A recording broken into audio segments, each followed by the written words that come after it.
आरक्षण को लेकर बैठक थी, आइए सर्व आदिवासी समाज ने क्या निर्णय लिया जानते हैं। जी देखिए, आज निश्चित तौर पर बहुत बड़ी बैठक हुई है और सर्वाधिक समाज और छत्तीसगढ़ जनजातीय शासकीय सेवक संघ की संयुक्त बैठक थी।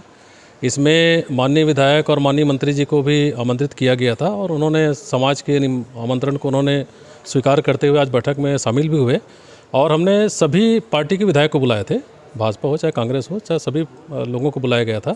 और आज बैठक में निश्चित तौर पर ये बहुत बात स्पष्ट थी कि आदिवासी समाज में बहुत ज़्यादा आक्रोशित है और निश्चित तौर पर ये कृत संकल्पित है कि 32% जो आरक्षण है उसको तो किसी भी सूरत में लेके ही रहेंगे।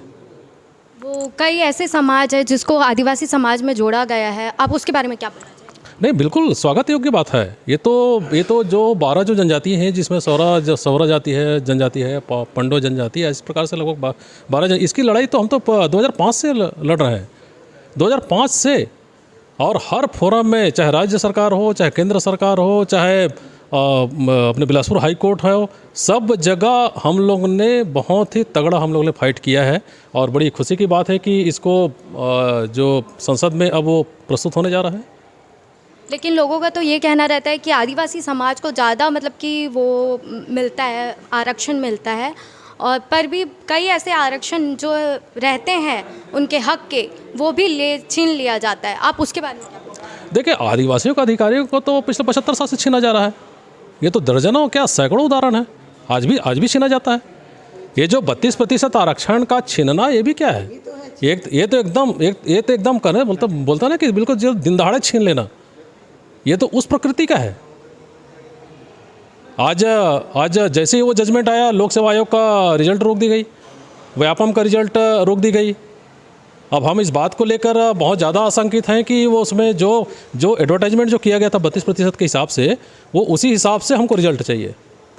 उनको आरक्षण के बारे में मतलब कि क्या है उनकी राय? मैं हीरालाल नायक और सर्ववादी समाज का प्रांतीय महासचिव हूँ। अभी हमारे सचिव साहब ने, डॉक्टर विके ने जो बात बताई है, उसी से बढ़ते हुए मैं बात करना चाहूँगा कि देखिए, जब भी आपने जिस तरह से कहा कि आरक्षण जो है ये भारतीय संविधान में इसकी व्यवस्था है।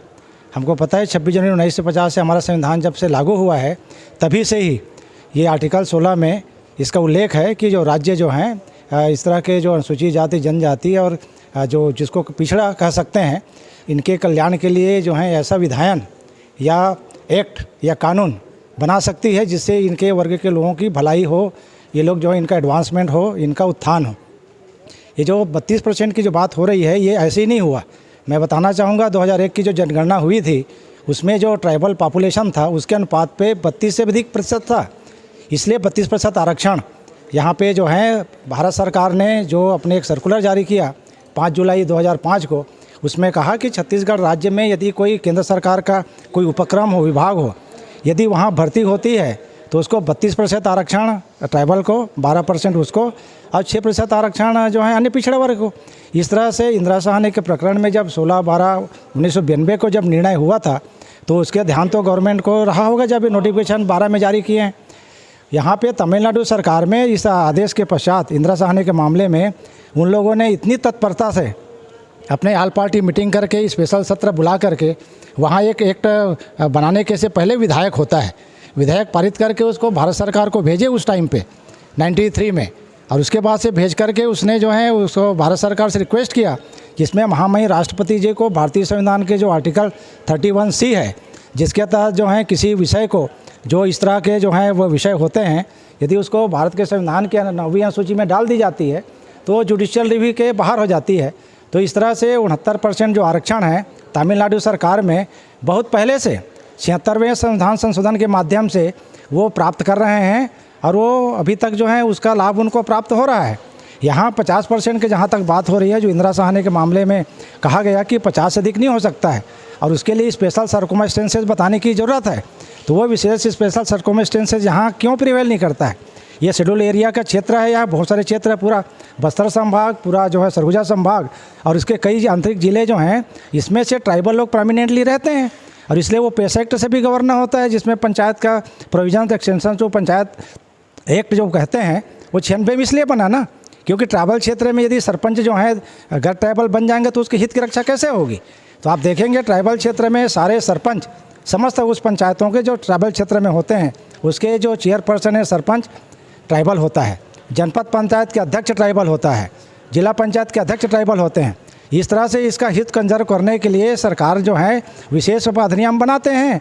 इसी तरह से 12 में जब बनाया गया तो तमिलनाडु सरकार के द्वारा जो कार्यवाही अपेक्षित थी वो उस टाइम पे नहीं हुई और ये 10 साल तक सुनवाई होती रही। इस अवधि में इस त्रुटि को सुधारी जा सकती थी। प्रश्न इसमें राजनीति का नहीं है कि कौन सा जिम्मेदार है, कौन सा दल जिम्मेदार है।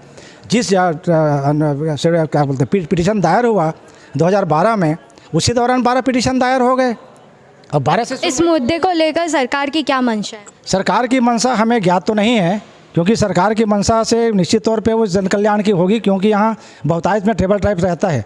लेकिन समाज की मंशा बड़ा स्पष्ट है।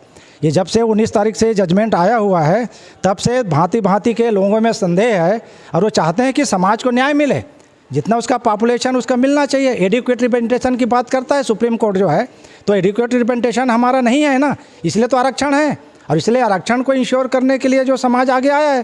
बैठक में जो मंत्री मौजूद थे उनका क्या कहना है? उनका कहना था कि जो समाज जो है, यदि यहाँ के लगभग जो है 78 लाख ट्राइबल हैं 2011 की जनगणना के अनुसार से, तो इस तरह से लगभग 32% उनको आरक्षण मिलना चाहिए और ये उसका हक भी है।